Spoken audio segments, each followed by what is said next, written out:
Hi friends, welcome to MB world channel. అందరూ బాగున్నారా? మేమైతే చాలా బాగున్నాము. లాంగ్ వీడియోస్ పెట్టయితే చాలా రోజులు అయింది ఫ్రెండ్స్. ఇవాళ అయితే రాగి పౌడర్ ఎలా తయారు చేసుకోవాలో తెలుసుకుందాము. ఇక్కడ ఫస్ట్ ఆఫ్ ఆల్ నేను వీడియోతో పాటు ఫాస్ట్గా రాలేను.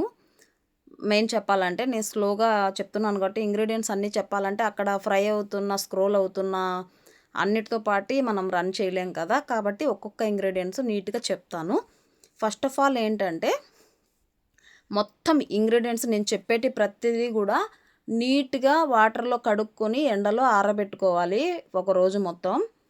తర్వాతే ఏదైనా కూడా అన్నమాట. ఫస్ట్ ఇవన్నీ నీట్గా కడుక్కొని సపరేట్గా ఎండబెట్టుకోవాలి.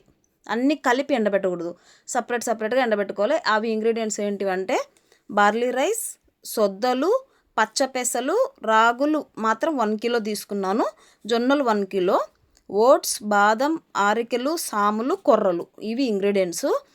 మనకి ఎక్కువ క్వాంటిటీ ఏంటంటే రాగులు 1 కేజీ, 1 కేజీ పైనే ఉంటాయి, జొన్నలు 1 కేజీ పైనే ఉంటాయి అనమాట. 1.5 అనుకోండి. ఈ మిగతాటి మొత్తము 1/4 కిలో అనమాట. ఇక్కడ క్వాంటిటీ ఎక్కువ వచ్చేసి రాగులు, జొన్నలు ఒకటి క్వాంటిటీ ఎక్కువ తీసుకోవాలి. మిగతాటివన్నీ 1/4 కిలో సరిపోతాయి. ఓట్స్ మన ఇష్టం, కావాలంటే కొంచెం ఎక్కువనే వేసుకోవచ్చు. బాదం మాత్రం ఒక 15 అలా వేసుకోండి, ఎందుకంటే కొలెస్ట్రాల్ ఉంటాయి కదా. కాబట్టి బాదం అయితే తక్కువ వేసుకున్నాను. డయాబెటీస్ వాళ్ళు కూడా ఉంటారు కాబట్టి అన్నీ నేను చూపిస్తున్న విధంగా సపరేట్గానే ఫ్రై చేసుకోవాలి. అన్నీ కలిపి వేయించకూడదు. ఒక్కొక్క ఇంగ్రీడియంట్ సపరేట్గానే ఫ్రై చేసుకొని ఇలా నేను చూపిస్తున్నట్టు కలుపుకొని ఇంకా మిషన్ కొట్టించుకోవడమే.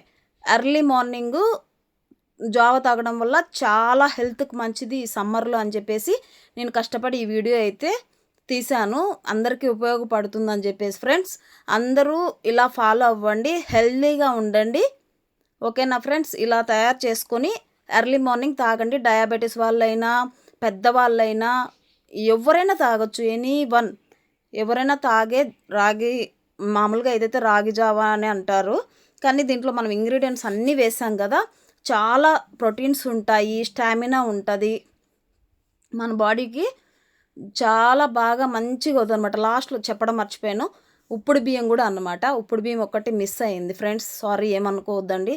చాలా రోజుల తర్వాత వాయిస్ ఇస్తున్నాను కదా, కన్ఫ్యూజ్ అయిపోతున్నాను అనమాట. ఇలా బయట నుంచి మిషన్ కొట్టించుకొని వచ్చిన తర్వాత చల్లారబెట్టుకోవాలి. అప్పుడప్పుడే చేయకుండా చల్లారబెట్టుకొని స్టోర్ చేసుకోవాలి. Like and subscribe.